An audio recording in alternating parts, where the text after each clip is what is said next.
Hi guys, Boomer here for Cowboy Gaming, and I'm here with Lee again. Hey guys. And this will be the final episode of the Set 3 review. Oh, boo hiss. It's our last one. But we're going to be doing multicolor cards, artifacts, and the new champions. So we're going to get into it right away. I do like the fact they've introduced multicolored cards. They look quite cool. And multicolored champions is cool as well. Yeah. First up, Angel of Judgment.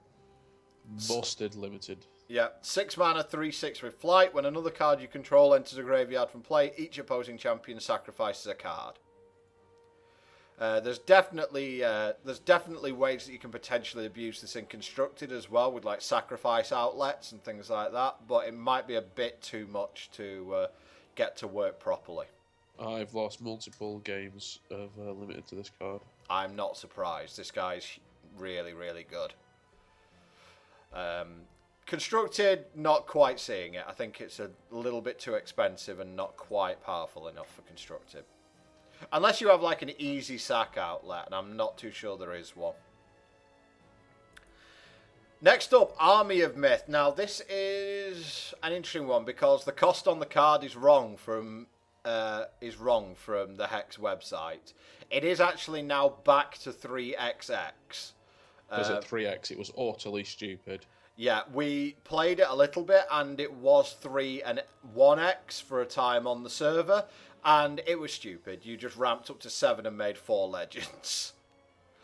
Now it's 3XX, and I think it's back to being pretty much unplayable in Constructed, but limited you'll play it anyway. Yep. Okay, it's just your late game humongousness. If it's 3 and if it comes out as 3 and X, pick them up. Next up, Bastard Spawn of Bokrug. 1/3 with flight. When this deals champions to an opposing champion, bury the top half of their deck rounded up. This is how you activate spiders. Yeah, it's also very shitty stats for a 4-mana flyer and a difficult casting cost as well. It's a proper bastard to get into play, would you say? Yes. In Constructed, I'd rather have Vampire King, obviously. Limited... Yeah, it's ridiculous. You're going to mill your opponent completely out with it. Again, difficult casting cost, but if you're playing, if you're in those colours, you're going to be in spiders more than likely, and this guy's just going to end the game when he hits your opponent. Yep. So, yep, absolutely. Next up, he's no longer quick, but he is a brown fox. He's the brown fox scout. 3/2. I think this guy's just solid. Yeah, I like him. I really like him. He doesn't work on the test server again. But yeah, to be honest, I think he's fine. He was fine even when he didn't work properly on the test server. So when you can play him off the top of your deck, he's still fine. He's basically like pseudo card advantage because you get the guy in play without losing a card from your hand. Yeah. And this guy coming into play and beating up something they're attacking with is fine as well. Yeah, I mean, it's also fine. Like, this is going to be like, if there is a quote-unquote flash or quick deck, this guy's going to be the mainstay of it, I'm pretty sure. Absolutely positive on that. Limited, if you're in those colours, you take it. And you probably take it anyway because it's a rare. Next up, the Stoner, Dreamsmoke Mystic. Limited, I think this guy's awesome. Just Constructed, I am not sure. I'm not sure. He feels a bit slow for Constructed, but you might play like 1 or 2 of it. But I'm not too sure where he quite fits at the moment. Because he's got the stats of an aggro guy, but he's got the ability of a control deck. I do like the fact you can see the top card of your deck, though. I think that's really cool. Yeah, if you got spare mana, you can just chuck around the cards as well. Yeah, exactly. Again, haven't had a chance to test it yet. Doesn't work. Next up, this card's gash. This is bad. Next. Yeah, this is terrible. Next. I suppose in the mirror, like if there is such terrible. a thing. It's just terrible. Really? It's not a real thing. I like nicking your opponent's Vampire King. Yeah, I like winning the game. Whatever. Grim Harvester. 2/2 This with... guy's pretty damn good, to be honest. Well, he's 2/2 with Life Drain and Swift Strike, and 1 sack a troop that deals 1 damage to each opposing champion. So you gain 1 health from it as well. Here's your outlet for Angel of Justice if you really want. But yeah, for limited. He's a three mana 2/2 with Swift Strike. We've already established these guys are fine. We've already established these guys are really good. The life drain ability on top is just extra. You might even see constructed play. I think he's a bit weak for that. Next up, Hatchery Cultivator. Fat ass on a 3-drop. That is a very seriously fat ass. The effect isn't as good as you think it is unless you put tarantulas in, and then I think he's a sideboard card for constructed if the spider deck is a thing. Which we don't think it is. He's fine in limited. Yeah, he's okay. He'll gum up the ground for you for sure. Next up, Houndmaster of Arvidas. This guy's pretty good. He's a 3/3 with speed. At the end of your turn, if it's ready, create an attack dog, which is a 1/1, which gains +2/+2 when it attacks. Otherwise, create a guard dog, which is a 1/1, which gets +2/+2 when it blocks. Hey, it's fine, right? It just takes over the game. It spits out my dogs. Yeah, so that seems fine by me. Yeah, I like him. He just takes over the game. Yeah, constructed again. He feels a bit, 3/3 for 5 isn't really where you want to be. But limited, yeah, he's going to take the game over. Next up, Lan Nupor, Prophet of Fate. Doesn't work, does Third it? colour is painful. Yeah. Even with the fixing Coyote lands. Shard. Yeah, it's really unhelpful to tell you the truth. I don't think he does quite enough for constructing play. Limited play, if you can warp your mana to get him in your deck, then obviously you will do. Because he's nuts, essentially, for limited, but constructed, too difficult. Next up, Lee's kind of girl, Miriam, Empress of the Crypt. It's Kel'Thuzad for all you Hearthstone fans. Yeah, difficult casting cost. You can't attack your opponent's troops, though. That's the problem. Yeah, and just like to point out that in a world that we currently have, where everyone is complaining about the objectification of females in card games, this isn't helping. But anyway, I like it. What do you think of the? What do you actually think of it? Do you think she'll see any playing constructed? The thing is, unless there's a sacrifice deck, or you can make this untap, kill all the dudes without extinction, she's not good because you can't attack your opponent's troops like you can in Hearthstone, which is what makes Kel'Thuzad really good. Yeah, I mean, the thing is, we've already seen, like, the guy who sacrifices the Angel of Judgment.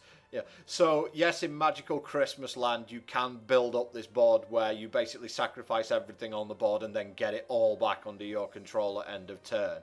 But if you've been allowed to assemble that board position, you've won anyway.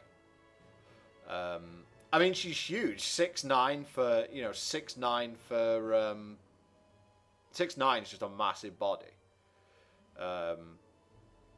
But, at the end of turn, her ability's really flavourful. I really like the flavour of it. It's just not good enough. It's just not good enough, I don't think. Which is sad, but she's just not good enough. And people will extend the art on that to see exactly how high the heels are that she's wearing. Next up, Periwinkle. This is something I want to try in the Titania's Mastery deck as like a one-off. But guess what? It doesn't work on the test server yet, so we haven't been able to test it yet. This is the guy I was saying that was better than the 2-drop drawing card. I'd rather copy my 5 drops. You 2 crocodiles, don't mind if I do. Copy your Crocosaur, punch literally everything.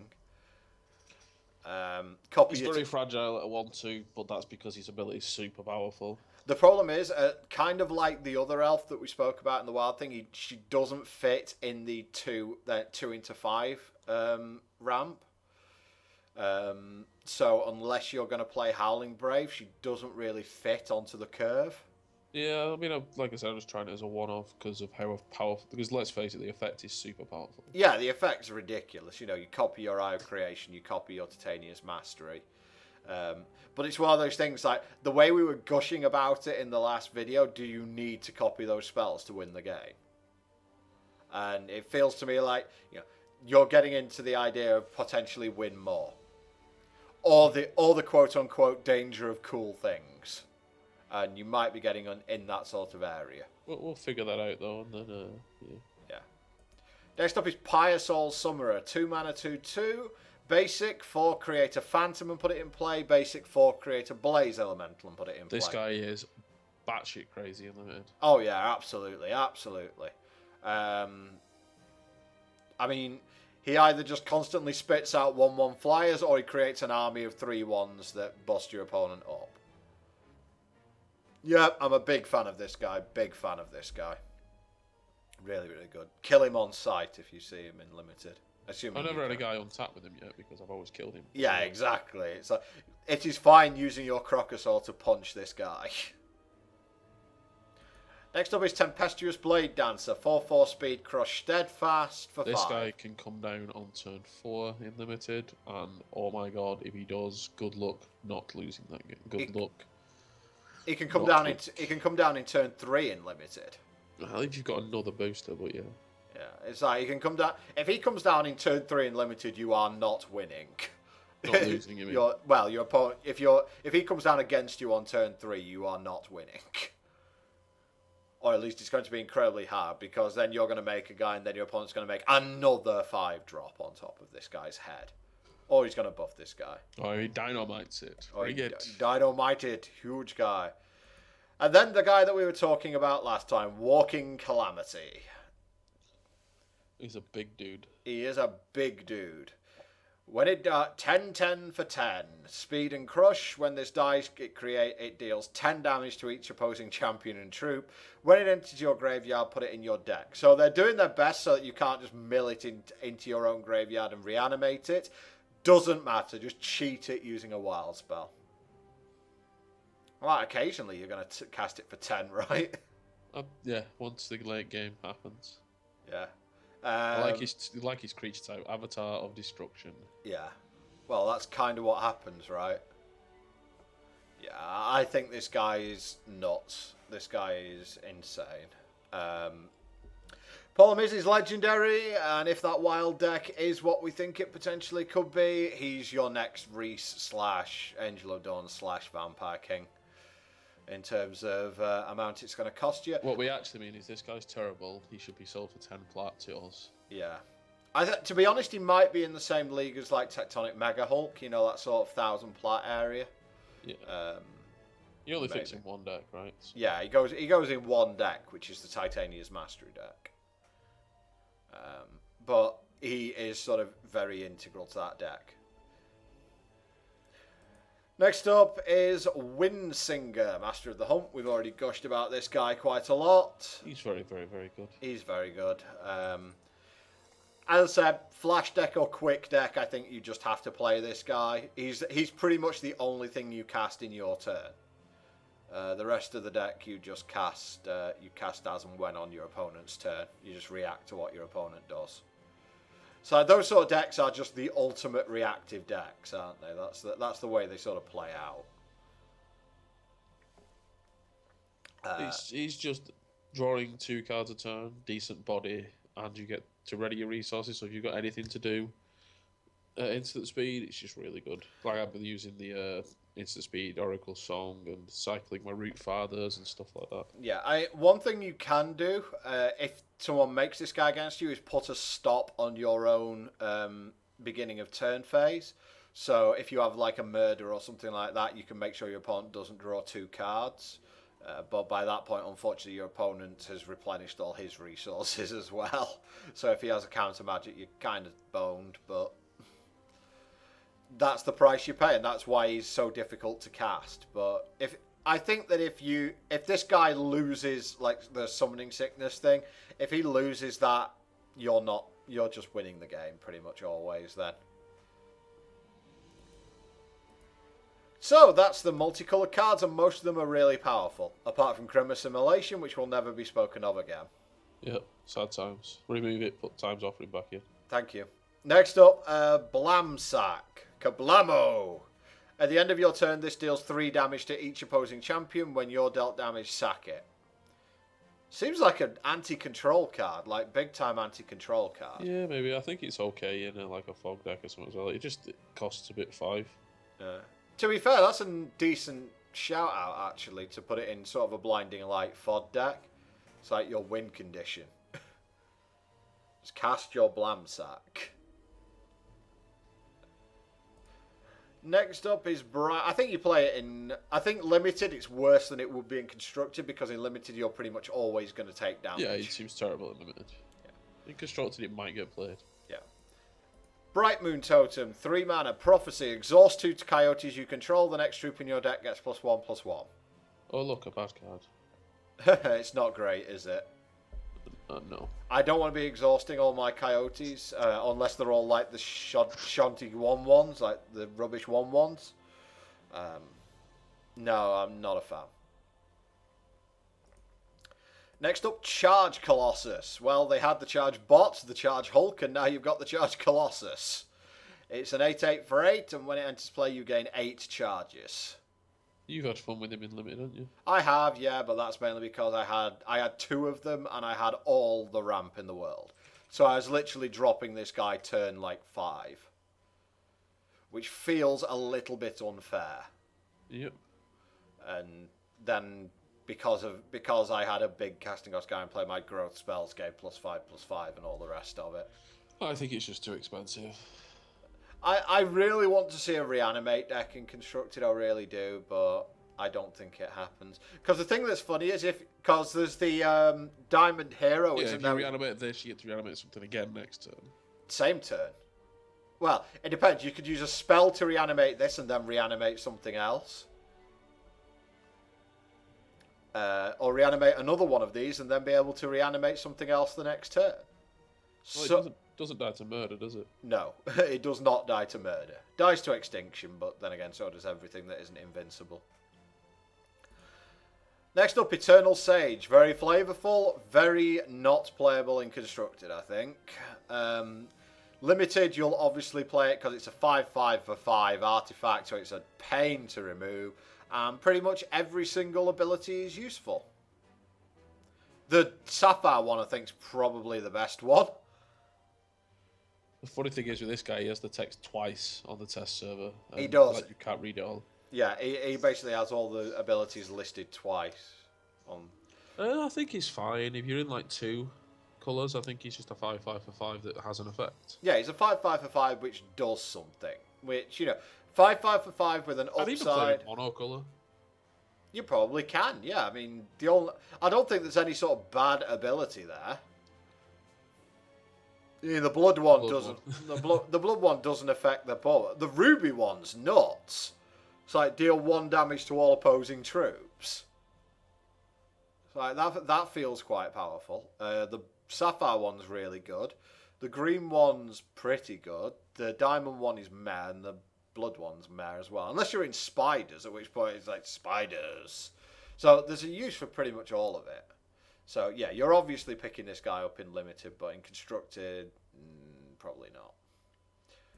Next up is Exiled Bard, which is the first example of a non-artifact.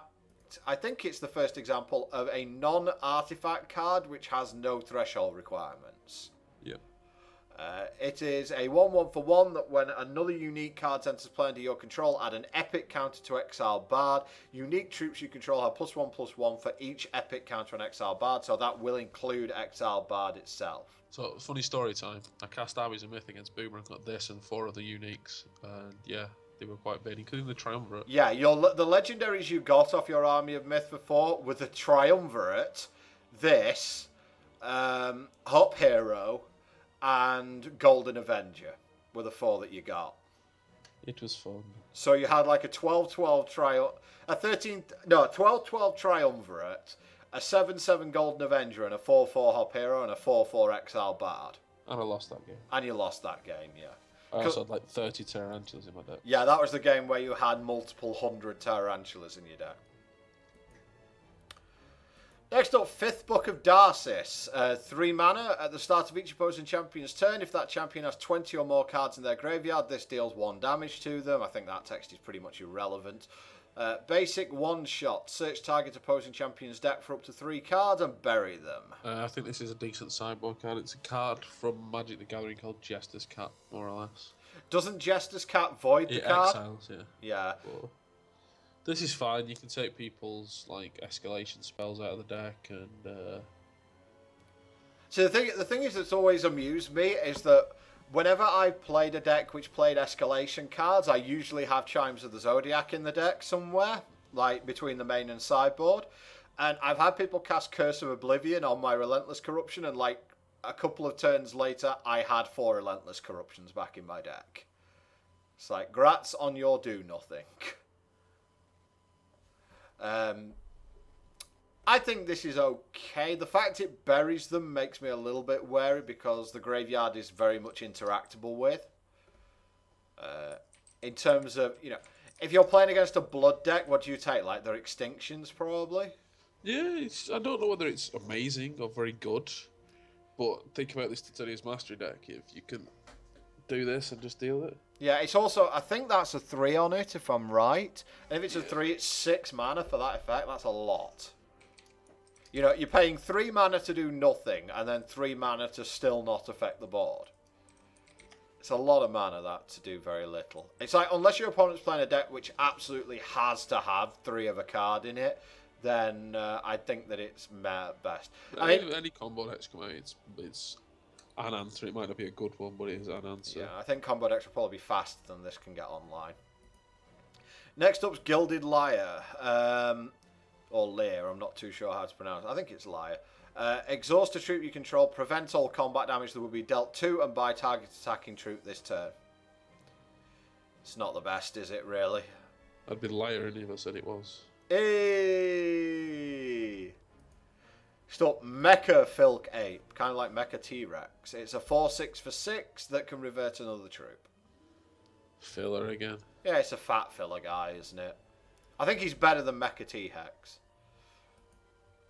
Yeah, I'd play him over that. Necropolis Tablet is next. Bad card. So I can see the Necrotic. I can see the Necrotic 5-color deck potentially being a thing, but that is a lot of mana to spend to draw a card. I can see it. Like I can see it in the Necropolis deck out the sideboard for against control. Yeah, I can, because if you resolve it through counter magic, then your quid's in pretty much at that point. But isn't Pact of Pain just better in any deck that wants to do that? I think it comes down early. Alright, it costs you life, but you can draw multiple cards through it. It depends. You can use this with a ready and go crazy, right? There's no actual cost, it's just tap. Yeah, true. Exhaust, Lee, exhaust. Sorry. However, I think a better 5-color card might be this one, Relic of... Actually, it's not a 5-color card. I've just made a fool of myself. There is a 5-color card coming up. Yep. This guy, Relic of Nulzan, socketable major, +1/+1. When it is socketed with a minor gem, it gets +1/+1. It's a 2/2 flyer. Yeah, it's basically Effigy of Nulzan, isn't it? But occasionally you can put a major shard in it. I'm not sure if you want to put a major shard in it, like, ever. But I think that, yeah, he's basically just Effigy of Nulzan for this set. Yeah, you could put the +1/+1 gem in him and he's like a 3/4/4? No, he's a 3/3. He's a 3/3. 3/3. He's decent filler in limited. Yeah. I think you probably pick a lot of other incommons over him though. Yeah. He's not even a construct either. He's just an artifact troop. Yeah, there's one. That's the first one, actually. It has no creature type. No troop type. Ah, the resource optimizing infusion device. I think this is pretty damn good. It's better than adaptable infusion device, and that's saying something. When this enters play, gain a threshold of your choice. So you don't actually have to have it in your deck to choose it, unlike the adaptable one. And 3 mana sacrifice it, gain 1 permanent resource. So it's ramp. It's sort of ramp as well as fixing. Yeah, it's really nice. Yeah, I like it. I do. It'll like probably see play the 5-color decks, I think, in constructed. Yeah. Maybe the 2-color deck. I can see you playing this in Ruby, Diamond, Sapphire control. Yeah, like a ramping. Just so you could play like Royal Herald and stuff. Yeah, like ramping big old sort of USA control, you know, that sort of thing. Yeah. Next up is Root Forge Regalia. Basic, target troop control gets +2/+2 this turn. Reasonable 39th card, I guess. Yeah, probably. If it was quick, I'd be all over this card. Yeah. But it's like, or if it was permanent. Yeah. But yeah, it's filler. It's a filler card. Next up is Scrapyard Magnetron. It's a 3/3 for 5. When this enters play, put all Scrapyard Dynamos from your graveyard into your hand. When it dies, create a Scrapyard Bruiser and put it into play. Well, let's have a look at those two cards as well. A Scrapyard Bruiser is a 2/2 for 3. Then when it dies, create a Scrapyard Dynamo and put it into play. And a Scrapyard Dynamo is a 1-mana 1/1. Feels like a cockroach. And they're all junk robots. That's what they are. They are junk robots. I think it's a pretty junk card, to be honest. Let's just have a look. What's the... yeah, I like the... yeah, it's... The flavor texts are display dynamic acquisition. Oh, sorry. Deploy dynamic acquisition, deploy debris demolition, and deploy rubbish accumulation. So, yeah, I can see what they're trying to do, like make a sticky threat, you know, like a sticky-ish threat, but their stats are so bad for their cost. It's like, not a fan. Yeah, it's pretty poor. You know, charge bot sees play for a reason. But, I mean, they are bots, so you can never really rule out anything that has robot on it. Next up, Scroll of Yakuzan. Yazukan, even, not Yakuzan, Yazukan. When a troop enters play, if Scroll of Yazukan is in play or in your hand, add a soul counter to it. At the start of your turn, if there are 6 or more soul counters on it, remove 6 soul counters from it and create a Blasphemous Horror and put it into play, which is a 6/6 with Crush. With the bunny's head, and yeah, it's all a bit crazy, that. It is really, isn't it? I don't see it. I really don't. Don't see it happening. I mean, people would be like, well, you can, like...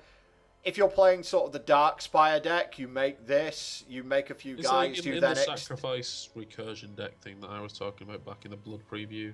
Yeah. Maybe this is a one-off. And it's like, then you can like cast Extinction and you'll have 6 counters on it and you'll make a Blasphemous Horror and... Maybe it's good in the Blood sacrifice mirror match. It's possible. You might even see it in like a Shinhare deck with a load of sacrifice stuff in there or something like that. Have to play around, but it feels like you're fiddling around a lot when you're doing that sort of thing, and I don't think you're going to have the time to Doesn't play this impact the board immediately, does it? That's the problem. Not really, no. And 6 is a lot. Yeah. Okay, next up, I think this is the card I was on about. Yes, it's Sepulchra Bonewalker. The 5/5 for 5. 5/5 for 3, mate. 5/5 Yeah, for 3. Fine. 3 mana has +1/+1 for each different threshold you have. Seems fine to me. Yeah, it's only for 5 colour though. I don't know. I mean, if you go 3 colour, 3 mana 3/3 is fine. So often you're going to hit that 3rd colour though in like limited. That's the problem. Well, I think you have to sort your deck out in order to, you know, you have to sort of sort your deck out to fit into those colours. But I think if you like picked up something like a couple of Necrotic in your first few picks, I'd take this guy like super high. And just try and force 5 colours. Yeah, maybe. And if you can do it, then just you're rocking at that point. Next up is Sin, the Ether Drake Nomad. It's a dragon construct, 5/6 for 7. When it attacks, void the top card of your deck, create a copy of each card voided by Sin, and put them into your hand. You can play this for free. Unfortunately, it's the same Zedu principle of he has to attack. He's worse than Zedu, I think. However, he can't be murdered. No, he can't be murdered. That is one thing. The problem is, like, you know, the first time that this guy hits, it's a shard that turns over. Yeah. Right, thanks for my shard. If he ever gets to hit with Buccaneers and Ripples and... Yeah, but the problem is that... I mean, at least it's not if it hits your opponent you do this, it's just when it attacks. And it is cumulative, you know, it tracks every card that's been voided by it, so it's cumulative. Well, the problem is this guy attacks 4 times, the game's over anyway. Yeah. So, yeah, limited obviously is a bomb. It's like limited obviously is a bomb, but constructed, no, I'm not seeing it at all. I think he's very flashy, very cool ability, but I'd rather just play one more and play Eternal Guardian. Probably, yeah. I'd rather play neither and just like ramp into something that kills on turn 4 or 5. Yeah. Or just make Reese. Yeah. You can't get this with Reese, unfortunately, because he's a construct. Sad times. Next up, Unity Generator. Yeah, next. You are very disappointed if you open this as a rare in your packs. Yeah.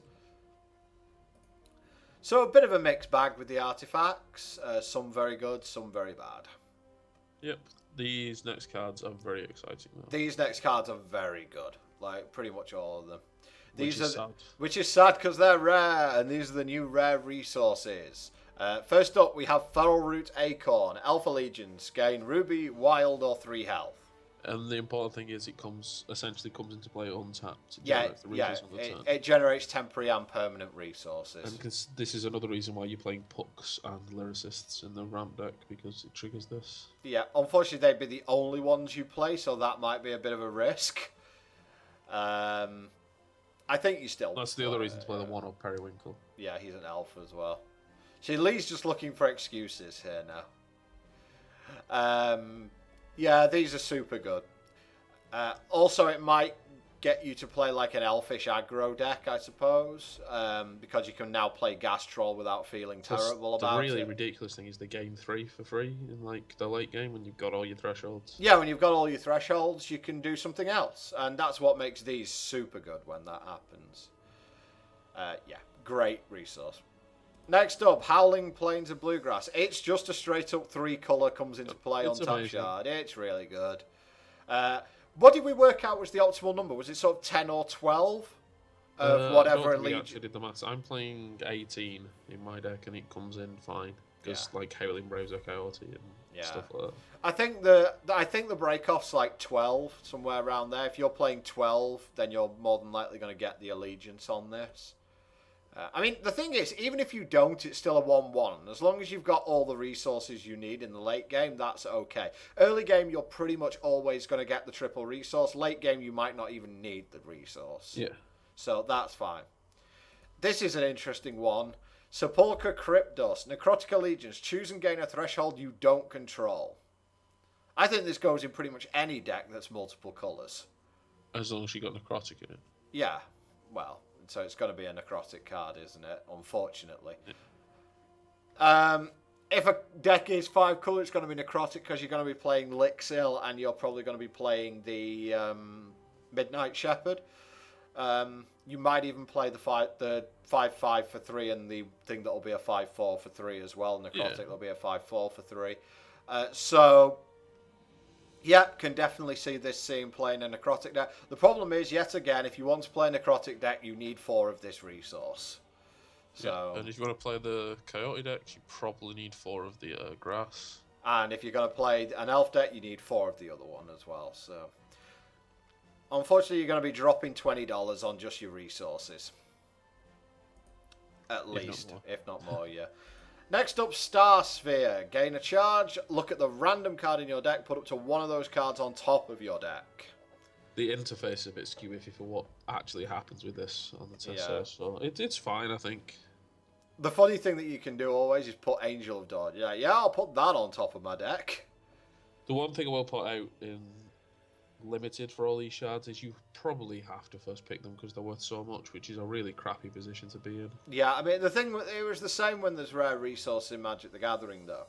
You know, now that there's like polluted deltas and things like that, you just take them because they're worth like 3 boosters. Yeah. And it'll be the same with these things. It's like a free draft. They're worth the cost of your draft if you pick them up, so you just pick them up. And the final one of these resources is Zinxith Silk. God, pronounce that when you're drunk. Or sober, in fact. This is the Venom Allegiance one. You gain Blood, Sapphire, or you put 3 Spiderling Eggs in your opponent's deck.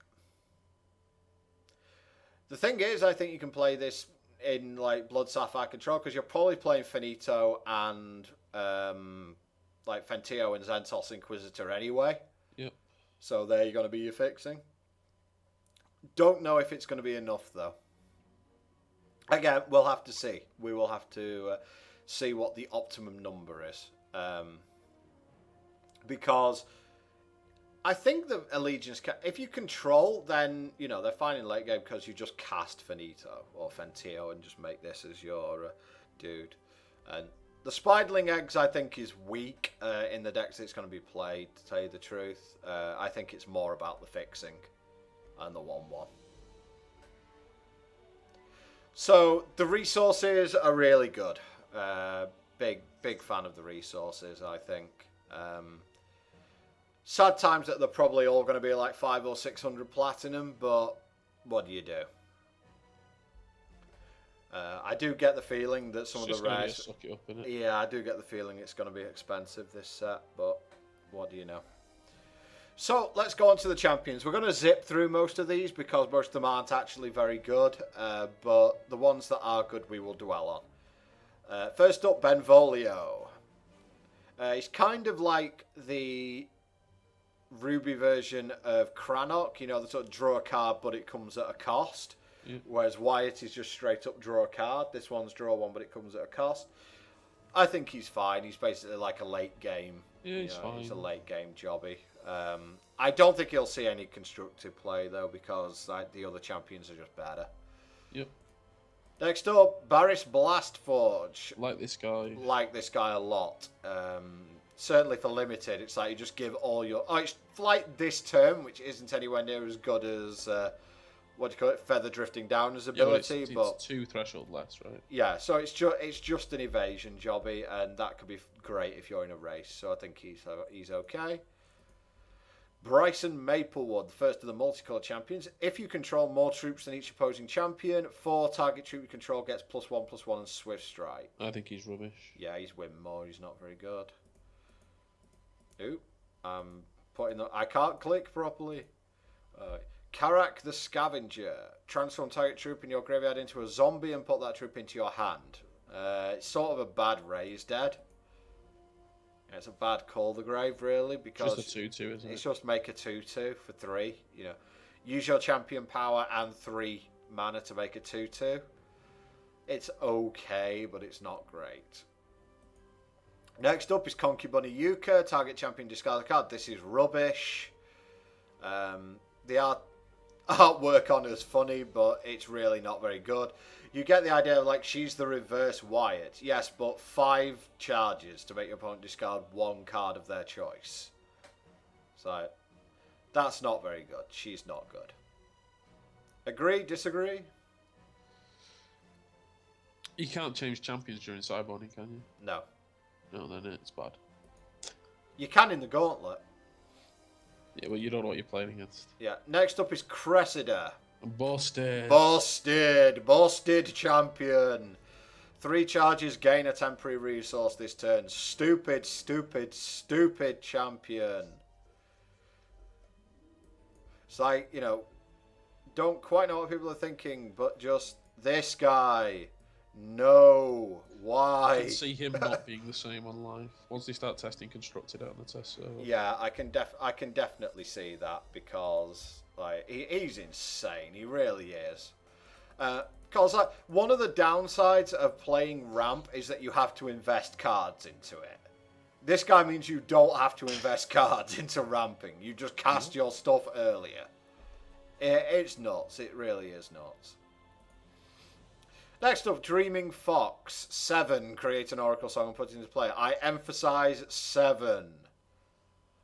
That's too much. I tried him. He's bad. Yeah. I think that the champions in this set, aside from like 1 or 2 notable exceptions, are distinctly weaker than the ones we've seen before. I think that maybe they kind of got the idea that the champions were a bit overpowered in the previous 2 sets, so they've dialed it back a little bit. Yeah. Next up is Knightsbane Ovo. Now, this guy is very interesting. Well, I'll let you explain why. Okay. We might have missed this a little bit in the Diamond review, but you know the guy who transforms a dude in your bin into a phantom and puts him in play? Like the 3 mana 1/2 with flight, which converts a guy with which transforms a guy into your graveyard into a phantom and puts it into play under your control. Yeah. You can then revert that guy using Knightsbane Ovo, and you've just got a 3 mana rise again, because it reverts it back to what it was when it was in the bin. So and you get another body out of it as well. And you get another body out of it as well. There are so many like little stupid tricks you can do with this guy that. Originally, when this is a guy that forces you basically to go, to go deep and like look into strategies in the game. this guy has the potential to be like properly annoying for your opponent to deal with. He also is like stops counter Zentos Inquisitor as well. There are definite things that you can do with this dude. You know, I've only dealt with some of like some of the fringe strategies. That's one that a lot of people are talking about. But this guy's getting a lot of like hype at the moment because people are thinking, what are the ways we can do to cheat stuff? The problem is, you know, like the zombie guy, the champion that creates a zombie. Yeah, you could put it into play and then revert it if you had this stuff. Yeah, it's like, and it's the same's true with Vampire King. You can attack your opponent, get a creature from it, make it into a vampire, then use Knight's Bane to revert that creature back to whatever it was. You can use that one that removes a non-zombie from your graveyard. Oh no, it doesn't put them into play as a zombie, does it? No, there is one that creates zombies and puts them into play for Corrupted Afterlife, like from set 1, and you basically just go down the line reverting them. So, yeah, there's definitely things that this guy can do. He requires a lot of setting up, but there's a lot of cool stuff he can do. Limited, I think you're probably going to choose another one, but Constructed, he could potentially have a lot of tricks up his sleeve. Similarly with this lady, Madam Anana. Anana? Yeah, I think this is fine. Target troop you control gets when this dies, create a phantom and put it into play. So, seems fine. You just keep creating little 1/1s and they're really irritating. Next up, Might Singer Alindra. That's a lot. It's like, is it 5? I think it's 5, yeah. It's 5 charges, create a Gigantisaur and put it into your hand. Gigantisaur is a 7-mana card. I just don't think he's good enough. No, not really. If you're playing Wild, you're playing the... if you're playing Wild, you're playing Crusader. That's who you're playing if you're playing Wild. Next up is Patriarch Ozin. Target troop gets when this deals damage to a champion, bury the top card of that champion. He's gash. I think he's actually more powerful than you're giving him credit for, because you can then do that once on a troop, then twice on a troop. Yeah, true. The same one and keep stacking it up. I think he's okay. I don't think he's massively good though. Yeah, I think he's meh. I think he's very meh. Next up, Prairie Meadow. The next time troop would deal damage this game, prevent it. That's an interesting ability. It's interesting. The thing is, it feels to me like it's something that you can forget, you know, during a game, because it's at this game.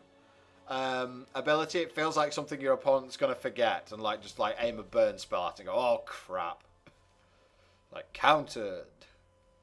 I think it's fine, you know, that ability off what's it called, Mystic forgot what I know which one you mean. Mystic Spirit Walker. That's a you know, that's an ability, and I think this is okay. Next up is Roshi Manabu. Game 1 health for it. Yeah, it's bad. Yeah. Next, Sagebrush. Prophecy. The next troop in your deck gets +1/+1. Is it 1 that cost or 3? 3. It's terrible. Yeah, it's bad. Next up, Savas. Create a Scorch and put it in your hand. Really? 5's a lot. For a 0 casting cost card that deals 1. Yeah, I'm not sure on that one. Next up, Sister Anastasia. Gain 1 health for it. Yeah, you're gaining life. Next. Urgnok is next. Target troop gets +1. This is good. This is fine. Yeah. 2. This troop gets +1 permanently. This troop's good. Next up, Webweaver Thox. Target troop gets -1 permanently. Not as good as Urgnok.